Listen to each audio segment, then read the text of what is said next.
Hey everybody, welcome back to the second bonus episode for Kirby 64. What we're going to be doing is we're going to be showing off all the combination power-ups in this game. So we're going to be skipping around a lot, so I hope you guys enjoy this look at all of the combo powers. Alright, first up is the Fire and Needle power, which lets us create the Flaming Bow and Arrow. We used this power a couple times during the LP, and it turned out to be pretty useful.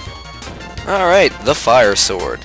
Very useful power. You can swing it with B, to swing it in front of you, or hold it in front of your head, on top of your head with the up button, and press B to throw it.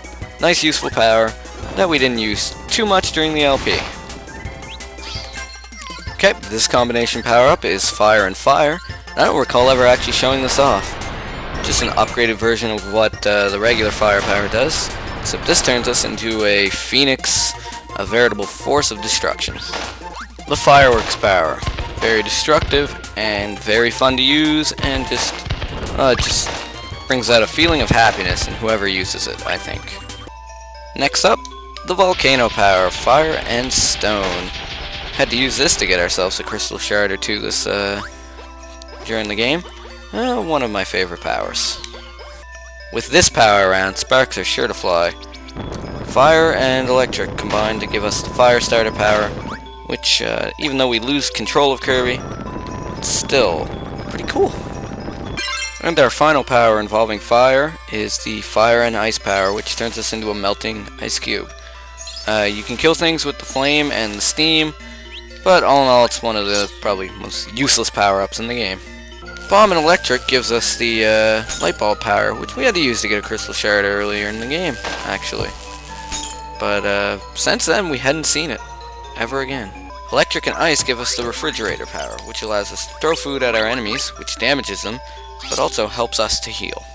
Electric and Cutter. We grew to enjoy this power quite a bit, because any power that gives you a double-bladed lightsaber is definitely worth having. Have you ever wanted to play Tetherball and destroy everything around you? Well, then the Tether Boulder is certainly for you. With this power, any day can be a potential thunderstorm. Call down the lightning to destroy your enemies, but watch out. You might hurt somebody.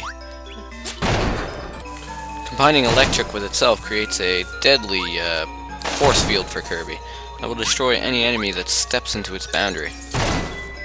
Combining Ice and the Needle power will allow us to turn into a gigantic crystallized snowflake.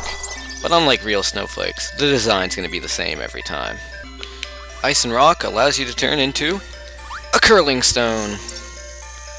Hurry, Kirby. Hurry hard. My love for the exploding snowman power has already been demonstrated, but it's always good to get a refreshing course in what you like most. Ice and Cutter leads to increased mobility with the Ice Skates ability, and also the ability to spin and destroy our enemies. Finally, Ice and Ice lets us turn into a gigantic snowball.